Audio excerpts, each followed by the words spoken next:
دیکھو دنیا میں ایسے رہو گویا کہ تم اجنبی ہو یا راہ چلتے مسافر، بس اس سے زیادہ دنیا کے ساتھ اگر لو لگا لی تو پھر تباہی ہے، بربادی ہے۔ ان الصلاۃ تنہی عن الفحشاء والمنکر، یقیناً نماز جو ہے بے حیائی کے کاموں سے اور منکر چیزوں سے روکتی ہے۔ اب کون سی نماز روکے گی؟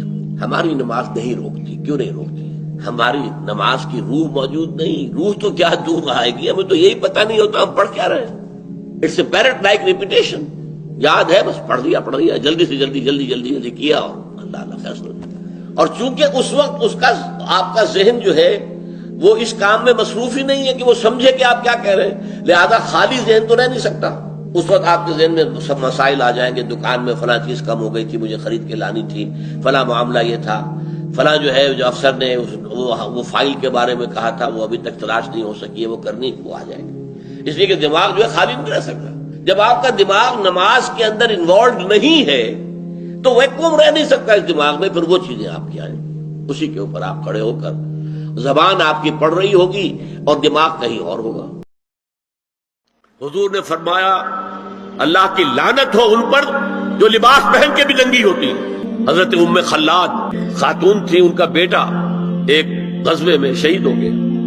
وہ اس کے بارے میں کچھ پوچھنے کے لیے حضور کے پاس آئی، صحابہ بیٹھے ہوئے تھے تو انہوں نے نقاب ڈالا ہوا تھا۔ لوگوں نے کہا عجیب عورت ہے یہ، اس کا بچہ شہید ہو گیا ہے، مطلب یہ کہ سخت صدمے کی کیفیت اور اس وقت بھی اس نے نقاب ڈالی ہوئی ہے۔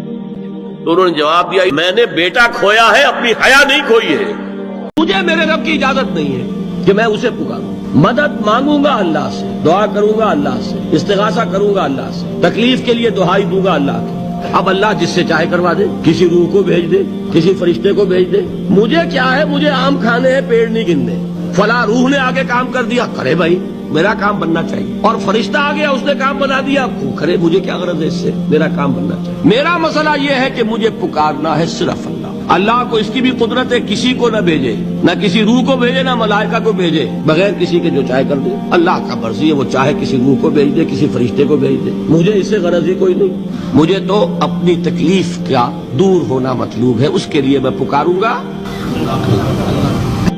خدا کی قسم ایک روز تم پر موت طاری ہو جائے گی جیسے کہ روزانہ رات کو سو جاتے ہو۔ ثم لتبعثن کما تستيقظون، پھر تمہیں اٹھا لیا جائے گا ایک دن جیسے کہ روزانہ صبح کو بیدار ہو جاتے ہو۔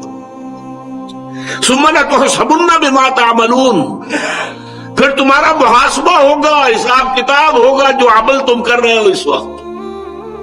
ثم لتجزون بالاحسان احسانا وبالسوء سوءا، پھر لازماً بدلہ مل کر رہے گا، بھلائی کا بھلا، برائی کا برا۔ وَإِنَّهَا لَجَنَّةٌ أَبَدًا أَوْ لَنَارٌ أَبَدًا، اور وہ بدلہ کیا ہے، یا جنت ہے ہمیشہ ہمیش کے لیے، اور یا پھر آگ ہے ہمیشہ ہمیش کے لیے۔ اس آگ سے بچنے کے لیے اب یہاں دعا آئی، سبحانک فقنا عذاب النار، پروردگار ہمیں اس آگ کے عذاب سے بچائی۔